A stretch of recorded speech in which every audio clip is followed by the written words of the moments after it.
নমস্কার বন্ধুরা, কি কিচেনে আপনাদের সকলকে স্বাগত। আজকে আমি বানাবো স্পাইসি চিকেন। তার জন্য আমি চিকেনটা ভালো করে ধুয়ে নিয়েছি। দাঁড়াও। আমি কড়াতে দিয়েছি সর্ষের তেল। এবার দিয়ে দেবো ১ চামচ ঘি। আর একটু দেবো। এবার দেবো গোটা গরম মসলা, লবঙ্গ, এলাচ, দারচিনি, ২ টো শুকনো লঙ্কা, ২ টো তেজপাতা, একটু গোটা জিরে। এবারে দেবো অল্প একটু চিনি। চিনিটা কালারের জন্য। যদি কেউ পছন্দ না করেন তাহলে বাদ দিয়ে দেবেন। এবার দেবো কোচানো পেঁয়াজ। একটু লাল করে ভেজে নেব। দেখুন পেঁয়াজটা খুব ভালো করে ভেজে নিয়েছি। এবার দিয়ে দেবো রসুন বাটা, আদা বাটা।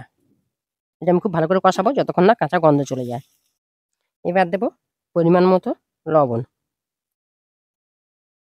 কালারের জন্য হলুদ গুঁড়ো আর লঙ্কার গুঁড়ো। ঝালটা আমি একটু বেশি দেবো। এবার দেবো জিরের গুঁড়ো দিয়ে আমি খুব ভালো করে কষিয়ে নেব। এবার দেবো কুচানো টমেটো, আপনারা এখানে গ্রেট করেও দিতে পারবেন। ঢাকা দিয়ে কষাবো যতক্ষণ না টমেটোটা সিদ্ধ হয়ে গলে যায়। দেখুন মশলা তেল ছেড়ে দিয়েছে, আমার টমেটোগুলো সব গলেও গেছে। মশলাটা আমার খুব ভালো করে কষানো হয়ে গেছে।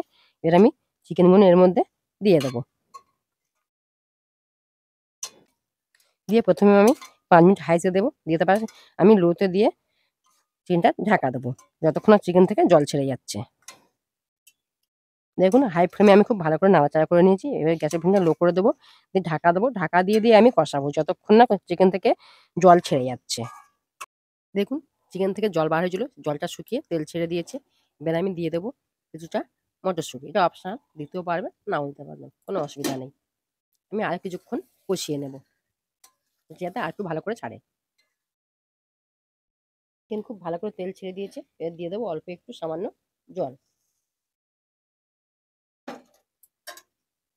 এবার আমি ঢেকে দেবো, একটু ফুটিয়ে নেব।